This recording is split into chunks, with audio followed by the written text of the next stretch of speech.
A graça e a paz do Senhor Jesus, amados irmãos e irmãs. Aqui é a pastora Cláudia Breves Cardoso. Eu tenho uma palavra para você.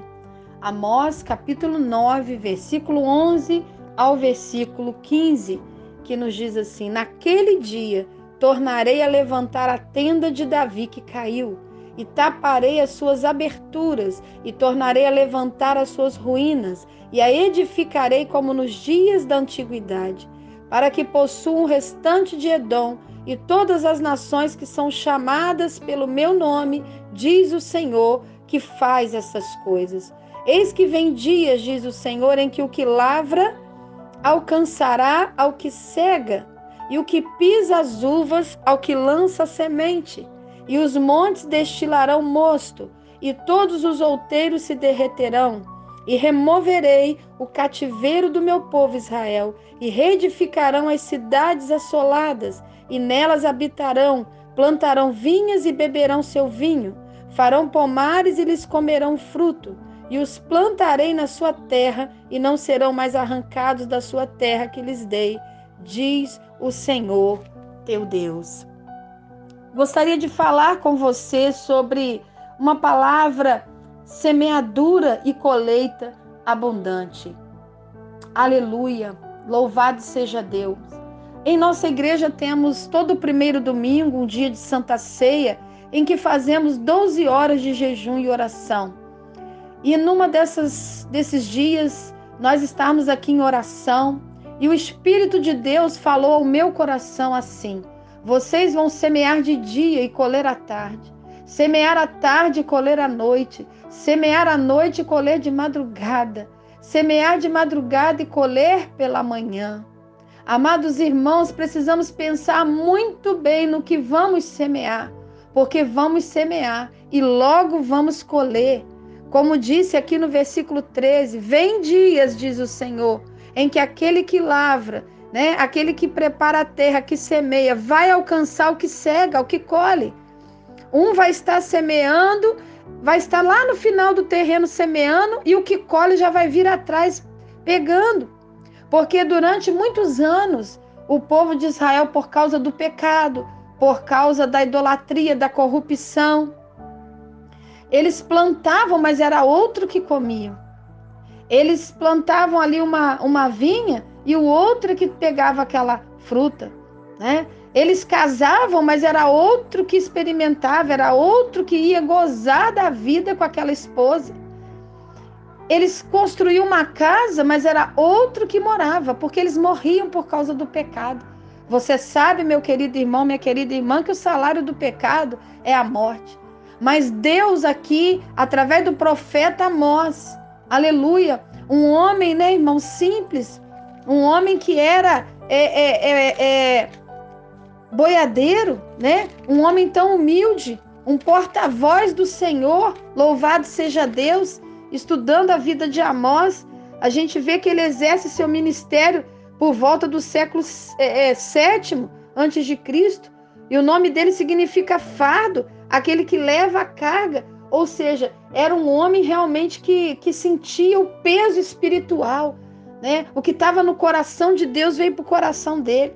Talvez o Senhor procurou, amados, talvez o Senhor procurou, aleluia, ali lá entre os sacerdotes, entre muitos grandes na terra, alguém para ser porta-voz do Senhor, e não achou naqueles dias. Mas Amós, um homem simples, um homem do campo, agricultor, pecuarista, ele cuidando de rebanho de bois, de sicômoros ou figos bravos, como diz Amós 7,14.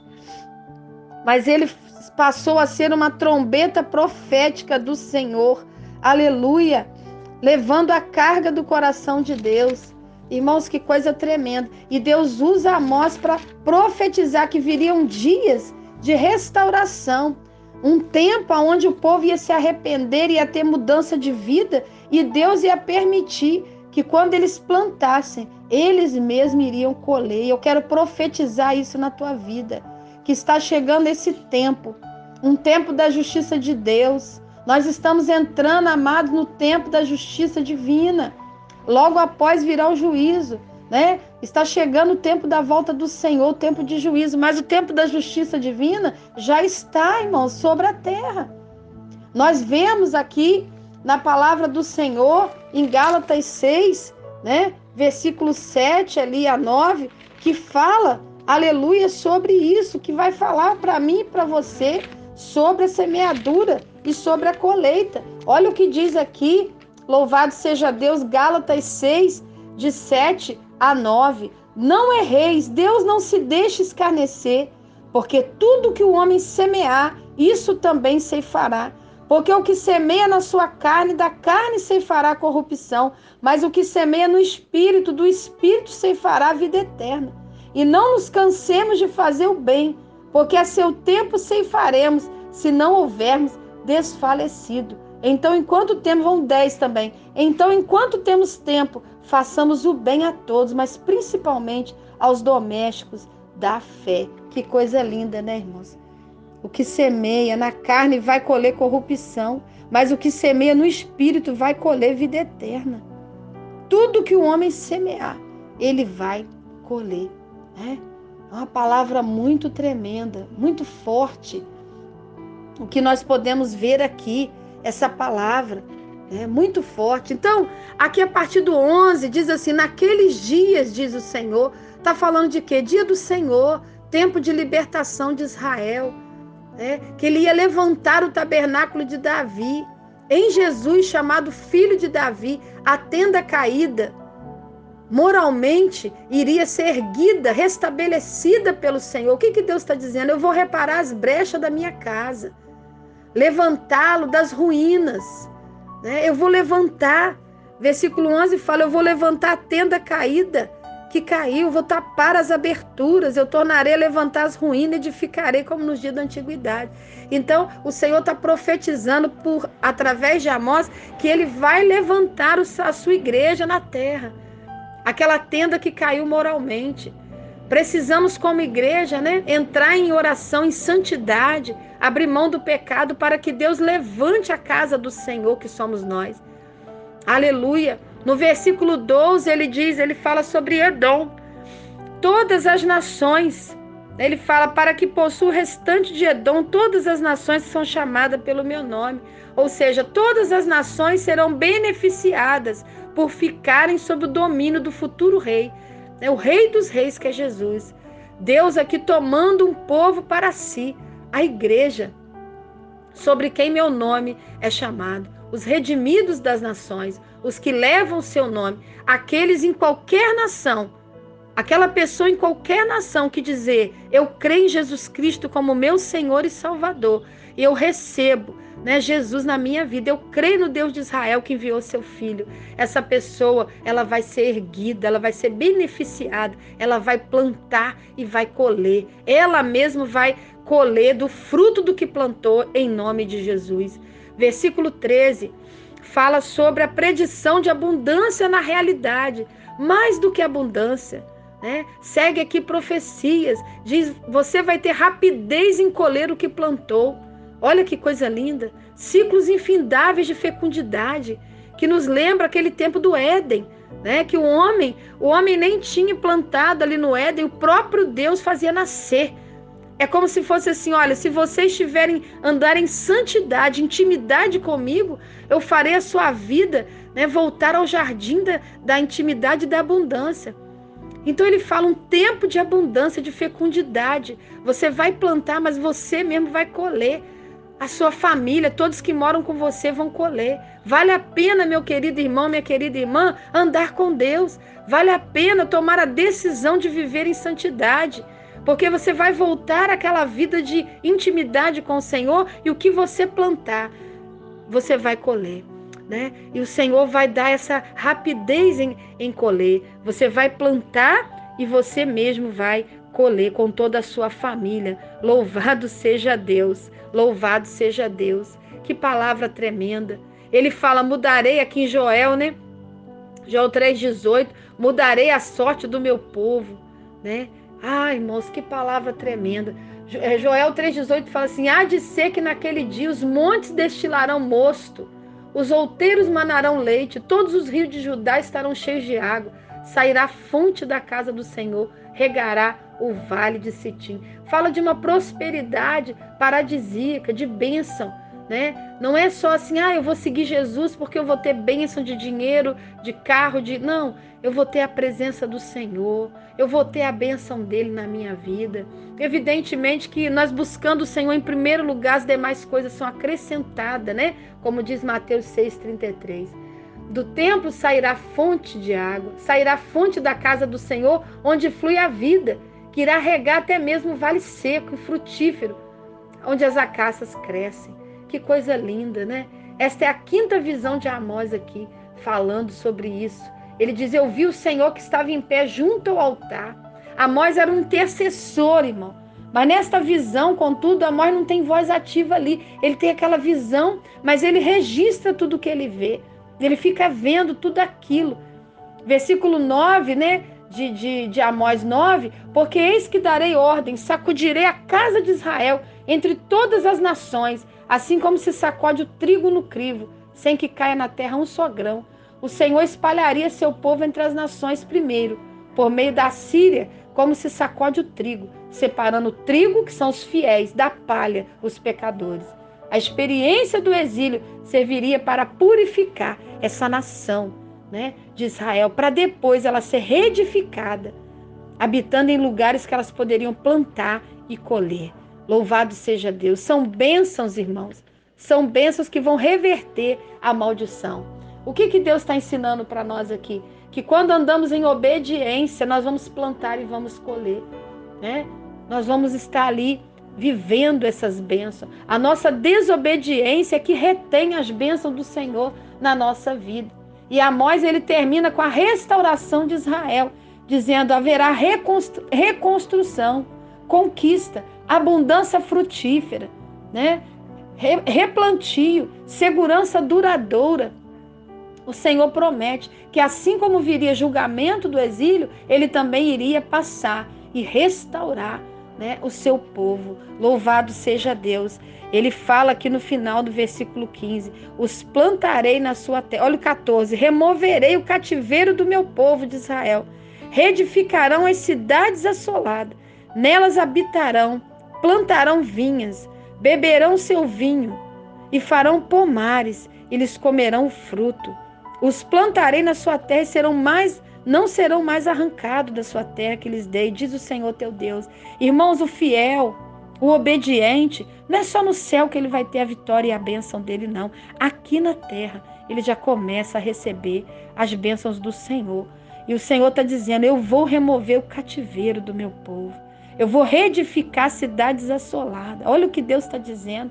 Ele está prometendo essa restauração, essa reconstrução, né? Essa abundância na tua vida, meu querido irmão, minha querida irmã.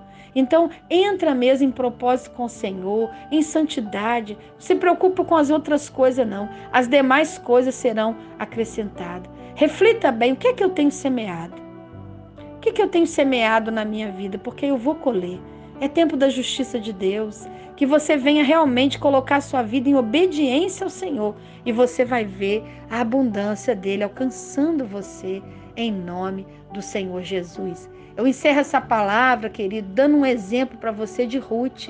Uma mulher moabita, estrangeira, que abraça sua sogra. Lá no livro de Ruth você vai ver tudo isso que eu vou dizer aqui, terminando a nossa palavra. Você pode procurar na Bíblia o livro de Ruth e estudar sobre a vida dela, porque é linda, fala de uma colheita de vitória. Olha bem, Ruth era uma mulher moabita, né? Estrangeira, que abraça sua sogra Noemi com amor e abraça seu povo e seu Deus. Ela volta para Belém junto com a sua sogra, sem colocar obstáculo de suas perdas. Ela também ficara viúva, ela também perdera seu esposo, ela também não tinha filhos. E ela também ia deixar tudo para trás, né? Ela deixa sua parentela para trás. A cunhada dela, a Orfa, volta para casa, mas ela diz, ela fica com a sua sogra Noemi. E Ruth 1:22 diz, assim voltou Noemi da terra de Moabe com Ruth, sua nora moabita, e chegaram a Belém no princípio da colheita da cevada, no princípio da cega da cevada. A cega da cevada é tempo de colheita. é tempo de colheita. O calendário de Gesser, no século X, associa os meses com o ciclo agrícola, né? A cevada era o primeiro dos cereais a ser colhido em abril e o trigo era o último a ser colhido. Então as colheitas da cevada tinham começado, do trigo passaram a ser depois, né? Na época mais ou menos da festa do Pentecoste, lá na Páscoa, mais tarde, né? Mais tarde. Ali começa, entre as festas da Páscoa até a festa de Pentecoste. A época da colheita era a época da celebração, do regozijo mútuo, junto a Deus e amor aos pobres. Tempo de compartilhar. As mulheres então voltam para casa na época da colheita, Noemi e Ruth. Aleluia. Tempo de favor divino. E o início da restauração frutífera da vida de Noemi. Ela, quando volta para casa, ela nem queria ser chamada Noemi, que significa agradável. Ela diz assim, não me chama de Noemi, não, que eu estou tão triste, eu estou tão destruída. Parece que o Todo-Poderoso descarregou a mão sobre mim. Me chama de Mara, de amarga. E Ruth volta com ela com amor, crê no seu Deus e fala, não insista para que eu te deixe, né? Eu vou ficar contigo, o seu Deus é meu Deus, onde você morrer e for sepultado, eu também vou. Ela toma posse da fé da sua sogra. Ali em Ruth 1, 16, 17, vai explicar isso para nós. E quando ela chega, né? Quando ela chega, ela vai colher. Ela vai colher, ela vai lá para colher, para alimentar a sua sogra. Como elas eram muito pobres, chegaram sem nada em Belém, na terra do Senhor, que significa casa do pão. Naquela época de colheita, quando ela chega lá, irmãos, ela vai pegar do chão. Ela começa a pegar no chão a colheita. Por que ela pega no chão? Porque ela é pobre. Lá tinha esse costume. O povo ia pegar a colheita nas árvores lá e eles deixavam os grãos no chão para os pobres. E ela começa a pegar no chão. Mas Boaz olha para ela de longe. Boaz era o dono daquela terra, daquela fazenda onde ela entra para pegar, e ele diz, quem é aquela moça que está ali, não é? Pegando ali colheita do chão? Eles disseram, é Ruth, ela veio com a parenta sua, Noemi, e ela está cuidando da sogra, ela está pegando comida no chão para alimentar a sogra. Eles falaram, não, dá alimento para ela, bota ela na mesa para comer com vocês, enche os sacas de cevada, de alimento, de trigo, manda para a sogra dela, vamos cuidar dela. E Boaz era o resgatador, era um parente chegado, né? O resgatador é alguém que tinha responsabilidade com a família do parente que morria. Um homem nobre, importante, que poderia casar com ela, ela nem sabia. Ela foi parar num lugar para pegar comida no chão, para alimentar a sua sogra. Ela estava ali semeando amor na vida da sogra, sem entender que Deus já estava preparando, aleluia, uma colheita para ela. Meu querido irmão, minha querida irmã, se você tem semeado, aleluia, o bem e o amor, pode esperar, porque a sua colheita já está pronta. Você às vezes, né, como diz o Salmo 126, aleluia, você tem semeado chorando, você tem semeado com lágrimas, você vai colher com alegria o seu molho, os seus feixes. Ruth estava ali sofrida, com fome, colhendo do chão o alimento para ela e para a sogra. Mas ela não sabia que ela estava colhendo numa fazenda em que o dono da fazenda era um resgatador, era um parente chegado da sua sogra, do seu ex-marido, do seu marido que tinha morrido. E ele tinha responsabilidade e ele poderia casar com ela pela lei ali, né, hebraica, pela lei dos judeus ali de Israel, ele poderia casar com ela. Ruth, né? Que coisa linda, meu Deus. Ruth serve ali quietinha, em silêncio a Boaz, até terminar a colheita. E sua sogra lhe revela, onde você estava, minha filha, que você trouxe tanta comida? E ela disse, eu estava na fazenda do senhor Boaz. E a sua sogra Noemi fala para ela, olha, você está na terra do teu resgatador. Você está na terra, aonde você está ali humilhada, é ali mesmo que Deus vai te honrar. Aleluia. Aonde você está sendo mais humilhada, é aonde Deus vai te honrar. Recebe essa palavra em nome de Jesus. Boaz era o resgatador dela, ela comendo do chão, colhendo do resto da cevada, né, com dignidade ali, humildade, mas ela estava na terra onde ela seria dona. Meu Deus do céu, Ruth colhe ali. Ela colhe apreço, ela colhe dignidade, água, pão. Lá no capítulo 2, 11 e 12, grãos tostados. Ele bota ela para sentar na mesa e diz, dá para ela grãos tostados, cereais, água e pão. E ela leva para casa muitos alimentos, irmãos. Que coisa linda. Diz que, pelo estudo que eu fiz, ela apanhou cerca de 17,5 quilos para levar para casa. Ela ficou com as servas de Boaz 2 meses, o tempo da colheita da cevada, até chegar a colheita do trigo. E quando acabou tudo, lá no capítulo 3, 4, versículo 4, ela colhe não só alimento, mas ela também colhe de Deus o seu esposo.